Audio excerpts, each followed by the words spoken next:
Hey guys. All right. I found an article that's actually pretty good on revelationalive.net. I don't know who wrote it. I've been looking, and maybe his name will pop up somewhere. I just didn't catch it. So I don't know who to credit with this article. This article does address partial preterism, but by addressing partial preterism, you address full preterism. Obviously, there are distinct differences between the two positions, but they share the 80-70 thing. So if you can dislodge 80-70, you can dislodge both positions. But I figured I'd read it to you. You can find it, like I said, at revelationlive.net. And it's not my article. Like I said, my big thing is the church fathers, the atonement, and spiritual death. But you can find it if you just type in historical and biblical impossibility of partial preterism, which is the name of the article. The four views of the tribulation period. Christianity's analysis of the Bible's prophesied tribulation period has become more fully developed over the past 200 to 300 years, as growing numbers of Christians have begun to take a more literal view of eschatology, and Christian theologians and from different eschatological leanings have increasingly weighed in on the subject. Today, most Christians embrace one of four clearly defined tribulation views. And that's what I like about this article. It's going to make everybody think a little bit about where they're at with all of this. The four main views: the preterist view, the historicist view, the futurist view, or the idealist view. Contemporary theologian Thomas Ice provides an excellent summary of the four views. One of the most important but seemingly little recognized aspects of the proper interpretation of Bible prophecy is the role of timing. When will a prophecy be fulfilled in history? There are four possibilities, and they reflect the only four possibilities in relationship to time: past, present, future, and timeless. The preterist view, also known as a past view, believes that most, if not all, of prophecy has already been fulfilled, usually in relation to the destruction of Jerusalem in AD 70. The historicist or present view sees much of the current age as an equal to the tribulation period. Thus, the prophecy has been and will be fulfilled during the current church age. The futurist view, or future view, believe that virtually all prophetic events will take place in the future tribulation, second coming, or millennium. The idealist or timeless view does not believe that the Bible indicates the timing of these events, or that we can determine the timing in advance. Therefore, idealists think that the prophetic passages mainly teach the great ideas or truths about God are to be applied regardless of the timing. It must also be noted that preterism has developed into two distinct groups of adherents, one group adhering to what is called full preterism, and the other group adhering to what is called partial preterism. The historical and biblical impossibility of partial preterism will be the focus of this paper. And like I said, bear in mind, I think, um, the Willie T. and David McMurdo, I think they're both full preterists, if I'm not mistaken. So their view won't be identical to this, but the 80-70 part will be the same between them. If I'm getting that wrong, um, I'll correct it in the comment section. But we all know what's going on, what the debate is right now, and their position won't be identical to this one, but all of the prophecy parts about 70 AD will be the same. Partial preterism holds that prophecies such as the destruction of Jerusalem, the Antichrist, the Great Tribulation, and the advent of the day of the Lord as the judgment coming of Christ were fulfilled in AD 70. When the Roman general and future emperor Titus sacked Jerusalem and destroyed the Jewish temple, putting a permanent stop to the daily animal sacrifices. It identifies Babylon the Great, Revelation 17 and 18, with the ancient pagan city of Rome or Jerusalem. Some adherents to partial preterism see the Emperor Diocletian as the fulfillment of the little horn prophecy in Daniel 7. But this is a minority view. The great majority of partial preterists believe that Jerusalem was the great harlot destroyed by God in AD 70. Partial preterism is also known by several other names: Orthodox, Historic, and Moderate preterism. Most, but not all, partial preterists also believe that the term the last day refers not to the last days of the planet Earth or the last days of humankind, but rather to the last days of the Mosaic covenant, which God employed exclusively with the nation of Israel into the year 70 AD. The last days, however, are to be distinguished from the last day, which is considered still future and entails the last coming of Jesus. The resurrection of the righteous and unrighteous dead physically from the grave in like manner of Jesus' resurrection, the final judgment, and the creation of a literal non-covenantal new heavens and new earth, free from the curse of sin and death, which was occasioned by the fall of Adam and Eve. Thus, the partial preterists contend that they are in agreement and conformity with historic ecumenical creeds of the Church and articulate the doctrine of the resurrection held by the early Church Fathers. Partial preterists hold to the New Testament that the New Testament predicts and depicts many comings of Christ. They contend that the phrase second coming means second of a like kind of series. For the scriptures record other comings of God even before Jesus' coming in 70 AD. This, they contend, would eliminate AD 70 event as the second of any series, let alone second of a series in which the earthly physical ministry of Christ is the first. Partial preterists believe that the new creation comes in redemptive progression as Christ reigns from his heavenly throne, subjugating his enemies, and will eventually culminate in the destruction of the last enemy, physical death. 1 Corinthians 15. Excuse me. In the partial preterism paradigm, since enemies of Christ still exist, the resurrection cannot have already occurred. Nearly all partial preterists hold to millennialism or postmillennialism. Many postmillennial partial preterists are also theonomic in their outlook. Partial preterists typically accept the authority of the creeds on the basis that they believe the creeds are in conformity with what scriptures teach. Well-known proponents of partial preterism include R.C. Sproul, David Chilton, Gary DeMar, Kenneth Gentry, and Hank Hanegraaff.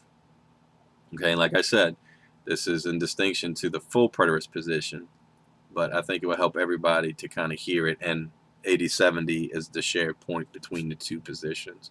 The destruction of the double is different, obviously. The writer of this paper is a futurist, and he believes that the prophesied tribulation period and the focus of this paper lies in the future. The purpose of this paper is to show both the historical and biblical impossibility of the partial preterist position, which would include the full preterist position. Hence, much of the paper will examine the contradictions inherent in partial preterism. We will also contrast the futurist and partial preterist views. Let it be stated at the outset that all futurists and virtually all partial preterists interpret the numerous prophecies relating to Christ's first coming literally. Both camps take all of these scriptures at face value. In other words, futurists and partial preterists both would teach that, as prophesied in the Old Testament, Christ was born of a woman, was born of a virgin, was from the line of Abraham, and was from the tribe of Judah, was from the house of David, and was called Emmanuel, was born in Bethlehem, was in Egypt for a season, had a forerunner, John the Baptist, was called a Nazarene, was filled with God's Spirit, healed many, cast out demons, spoke in parables, made a triumphal entry into Jerusalem, and his miracles rejected by most, was betrayed for 30 pieces of silver, was his hands and feet pierced, and his garments were gambled for, was surrounded and belittled by his enemies, was given vinegar to drink while on the cross, suffered no broken bones, commended his spirit to his Father, was buried with the rich, was raised from the dead, and was lifted up on heaven. That's a great point. We take all those passages literally. However, with regard to such topics as the rapture of the church, the tribulation period, the second coming of Christ, and the millennial kingdom, futurists and partial preterists use two entirely different sets of interpretive principles and come up with entirely different interpretations as a result. For example, the futurist continues to interpret literally all prophecy related to the tribulation, while the partial preterist either spiritualizes significant portions of these prophecies or ignores them altogether. Thus, the futurist uses a consistently applied grammatical, historical, literal hermeneutic for Bible prophecy. The partial preterist, on the other hand, uses an inconsistently applied grammatical, historical, literal hermeneutic, adhering to a literal hermeneutic some of the time and spiritualizing the hermeneutic at others. The decision regarding when to spiritualize a passage of prophetic scripture and when to take it at face value thus rests with the preterist, which in turn inevitably leads to a great degree of subjectivity in interpretation. The underlying interpretive principles used by each camp can be summarized as follows. The futurist interpretive principle for Bible prophecy: if all prophecies relating to Christ's first coming were fulfilled literally, and they were, then all of the prophecies relating to Christ's second coming will be fulfilled literally as well. The guiding principle for the interpretation of Bible prophecy has led to a high degree of interpretive argument among futurists with regard to the major events of the yet-to-be-fulfilled Bible prophecy. Hence, the rapture of the church, the tribulation, the second coming, the millennial kingdom, the eternal kingdom. The partial preterist interpretive principle for Bible prophecy: even though all of the prophecies relating to Christ's first coming were fulfilled literally, it is not necessary for all the prophecies relating to Christ's second coming to be fulfilled literally. Instead, the Christian is free to spiritualize some or all parts of these prophecies, particularly if it allows for interpretations to fit into the belief system of the Reformation or the belief system of his denomination. This guiding principle has led to a wide range of interpretations and a smaller degree of interpretive agreement among partial preterists. The problems with partial preterism: the historical problem. The first and most obvious problem with partial preterism, and this would include full preterism, is that it contradicts known human history, and it does so utterly and completely. To be sure, partial preterism must be confronted head-on with the following historical realities during the 7-year period surrounding or bisecting by 70 AD. Did the 10 nations subjugate their respective national sovereignties and form a 10-nation world empire, as in Daniel 7:24? No. Did a Western political leader rise to power to lead those 10 powerful nations, Daniel 7:24 through 25 and Revelation 17:12 through 13? No. Did men and women throughout the earth make an idol or image of a world political leader to worship, Revelations 13:11 through 19? No. Did men and women throughout the earth receive the mark of the beast on the right hand or the forehead, Revelations 13:11 through 19? No. Were men and women throughout the earth forbidden to buy or sell goods unless they had the mark of the beast on their right hand or forehead, Revelations 13:11 through 19? No. Was 1/4 of the earth's population killed, Revelation 6:7 through 8? No. Did every mountain and island move out of its place, Revelation 6:12 through 17? No. Did men and women throughout the earth hide in caves and mountains out of sheer fright, Revelation 6:12 through 17? No. Was another 1/3 of the earth's population killed, Revelation 9:15 through 18? No. Was a third of the earth burned up, Revelations 8:7? No. Was a third of the earth's green grass burned up, Revelations 8:7? No.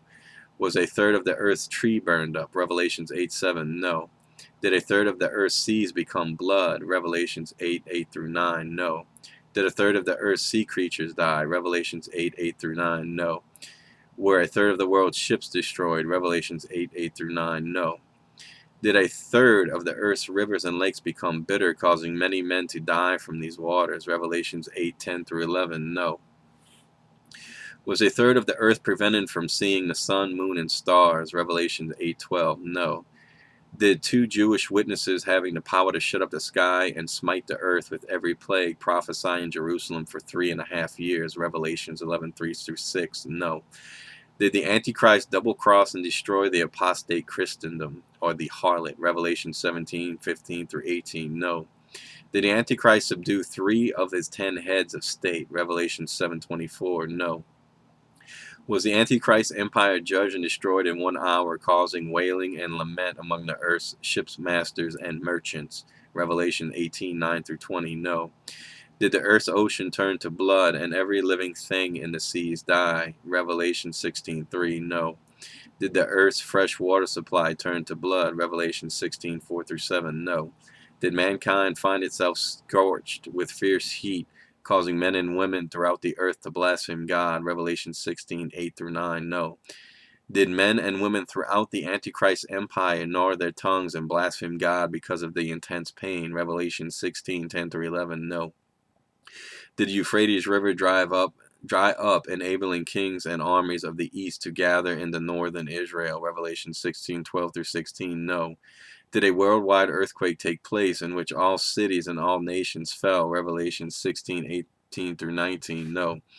Did the Antichrist empire break into three parts and fall into the ocean, never to be found again? Revelation 16:19 and chapter 18, verse 21. No.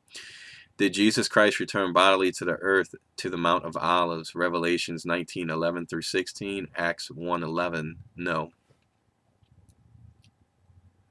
What does the partial preterist do with these numerous contradictions to known human history? He either spiritualizes them, ignores them, or accuses the futurists of wooden literalism. Even though the partial preterist uses the same wooden literalism in regard to all other prophecies relating to Christ's first coming. Consequently, because of the partial preterism's refusal to take Christ's prophetic teaching on the tribulation at face value, two questions must be asked. First, why would 21st century Christians, in view of the obvious contradictions listed below, want to accept the partial preterist position of an 80-70 tribulation time frame? Second, is not the partial preterist denial of Christ's prophetic voice a dangerous precedent and a serious quenching of the Holy Spirit? The futurist position, in contrast, contains none of these contradictions. Every futurist, because he believes that all Second Advent prophecy will be fulfilled literally, just as all the prophecies relating to Christ's first advent were fulfilled literally, contends that all of the questions listed above at some point in the future will be answered with a yes. Well-known recent and current-day proponents of futurism include C.I. Scofield, Louis Sperry Schaeffer, John Walvoord, Charles Rhine, Dwight Pentecost, J. Vernon McGee, Billy Graham, Hal Lindsey, Tim LaHaye. He goes on and on and on. There's a bunch of them. It doesn't mean anything. The scriptural problem. The second and equally serious problem with partial preterism is that it wholly contradicts Scripture, not just history, in at least two major areas. One, Christ's warning of extinction in Matthew 24:21 through 22, and John's Revelation 17 picture of the great harlot. The partial preterist position utterly contradicts Christ's warning of extinction in Matthew 24:21, 22, and Christ's sobering description of the second half of the tribulation period. He warns his hearers and us as followers, "For then will be a great tribulation such as not occurred since the beginning of the world until now, nor ever shall. And unless those days had been cut short, no life would have been saved. But for the sake of the elect, those days shall be cut short." In unambiguous language, Christ teaches that at some point in human history, a time of catastrophic distress will come upon the earth, and that unless this distress is cut short, no life would survive. So the question must be asked to the partial preterist in 70 AD. Was the partial preterist tribulation period so severe that no life on the earth would survive? The question, of course, is obvious. Humankind was in no danger of perishing during the 70 AD time frame. Any objective commentator understands, for example, that the entire Western Hemisphere knew no danger whatsoever from Titus's destruction of Israel in AD 70. Indeed, no one in the Western Hemisphere even knew the name of Titus. No one in the Western Hemisphere even knew Israel existed, let alone that it was being overrun. Thus, the partial preterist position utterly contradicts Christ's warning of extinction at Matthew 24:22. Indeed, suggests the entire world was in danger of perishing. The futurist, on the other hand, recognizes that the Earth today, given the military hardware of the United States, Russia, Great Britain, and China, clearly is in the danger of perishing. 3 United States Trident submarines, for example, could kill 1/4 of the Earth's population, the death toll of the Seal of Judgments, possibly, in 30 minutes. The futurist also understands, in the view of the arsenals and weaponry extant throughout the world, that the death tolls portrayed in Revelation 6 and 9 are readily attainable. Finally, the futurists view the wickedness of the unregenerate heart and sees the madness being unleashed is still in the future tribulation period, during which times Christ's warning will come to pass. Unless those days are cut short, no life would have been saved. Given the ominous threat of worldwide nuclear annihilation and human extinction, should every Christian today embrace a futurist position? Question mark. Now, that's a little dramatic, but I agree with the overall point of it. And who's to know what in the next 50 years, what kind of weapons we will have that will enable this to happen.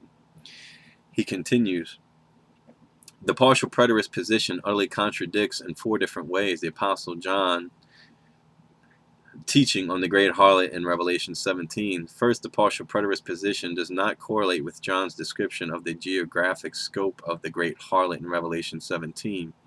In Revelation 17, 1 through 2, John initiates his description of one of the principal institutions of the tribulation period, the great harlot. And one of the seven angels having seven bowls came and spoke with me, saying, Come, I will show you the judgment of the great harlot who sits on many waters, with whom the kings of the earth have practiced fornication, and with whom those who dwell on the earth have made drunk with the wine of her immorality.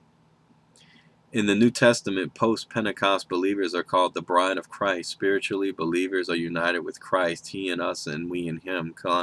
Colossians 1, Ephesians 1. In Revelation 17, however, John introduces his reader to a large body of people, the great harlot, who call themselves Christians and who claim to belong to Christ, but who in fact do not put their faith in the finished work of Jesus Christ. These Christians refuse to come to Christ on his terms, and they are not saved. They have strayed from Christ and the true gospel for the false one. Because the context of the book of Revelation is the tribulation period, the great harlot is part of Christendom, apostate Christendom, which remains on the earth of believing Christendom has vanished at earth during the rapture.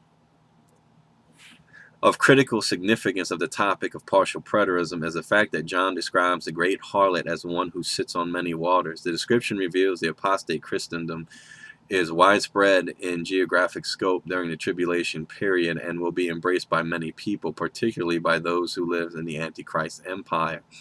Revelation 17:5 confirms this interpretation. The many waters which where the harlot sits are people and multitudes of nation and tongue.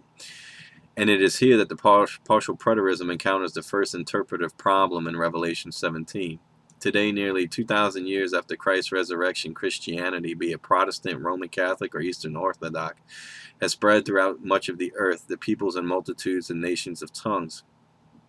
And this is the predominant religion in Western Europe, Eastern Europe, Russia, Scandinavia, Great Britain, North America, Central America, South America, Australia, and New Zealand, with additional footholds in Sub-Saharan Africa, South Korea, and China in 70 AD. However, Christendom had not even expanded through the Roman Empire, a smallish geographic area compared to the geographic size of Christianity at the present time. To be sure, Christianity in 70 AD did not sit on many waters and was not almost a worldwide geographic scope.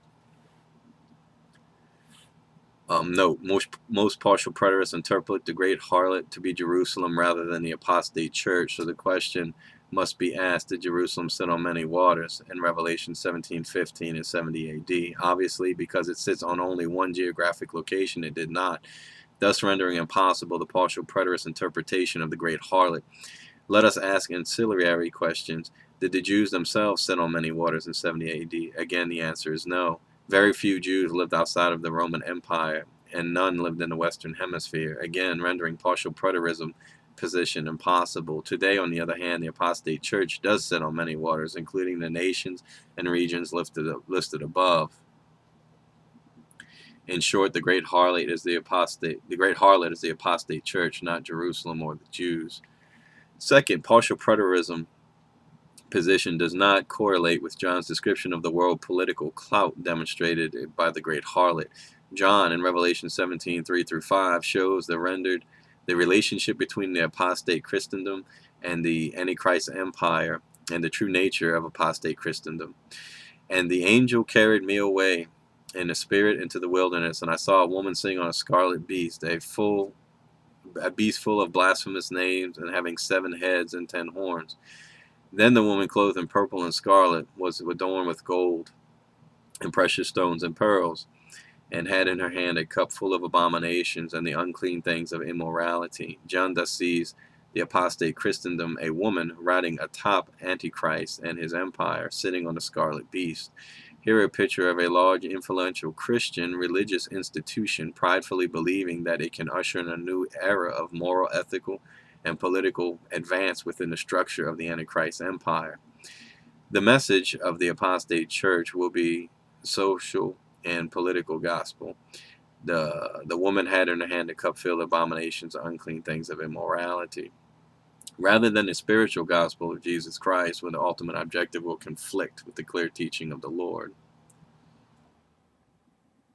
By the Middle Ages, the Roman Catholic Church, a formidable hierarchical institution at this point, was at the center of much of the political dialogue in Western Europe. Indeed, the Catholic Church's reaction to the secular leaders of Europe during the Middle Ages clearly foreshadows John 17 picture of the great harlot, apostate Christendom, riding atop the beast, the Antichrist Empire. During the tribulation period, a classic foreshadow of the harlot riding the beast occurred in 900 to 1000 AD period in Germany, a relationship which historians Brighton, Christopher, and Wolfe describe as follows. And I'm going to skip over that. I'll go to the next problem that he proposes. Third, the partial preterism position fails to understand the overwhelming apostasy into which the great harlot of Revelation 17 has fallen. John 17 in Revelation 17:4 gives us a detailed outward and inward descriptive appearance of the woman. She is clothed in purple and scarlet and is adorned with gold and precious stones and pearls. Apostate Christendom, thus an outward form of righteous and spiritual wealth. On the other hand, the woman is also described as having in her hand a gold cup full of abomination and unclean things of her immorality. Thus she is impressive and pious on the outside. Apostate Christendom is spiritually bankrupt on the inside, full of abominations and unclean things. Not only is the apostate Christendom, the institution, spiritually bankrupt on the outside, but so are the hearts of the professing Christians who collectively make up the apostate Christendom. Matthew 13:24 through 30, 36 through 43. Christianity in 70 AD, however, is barely into the second generation of converts leading up to Timothy, and there is no indication that in a historical record of a large number of group of apostate Christians presented at this time. It can be argued, in fact, that the large institutionalized apostate brand of Christianity did not even exist in 70 AD. The full preterist view contradicts John's description of Revelation 17:3 through 4 of large apostate tribulation. And part 4, the initial preterist position fails to recognize the murderous nature of the great harlot in John 17 and Revelation 17. And what I'll do probably, well, there's not too much left. I'll try to skim over it because I don't want to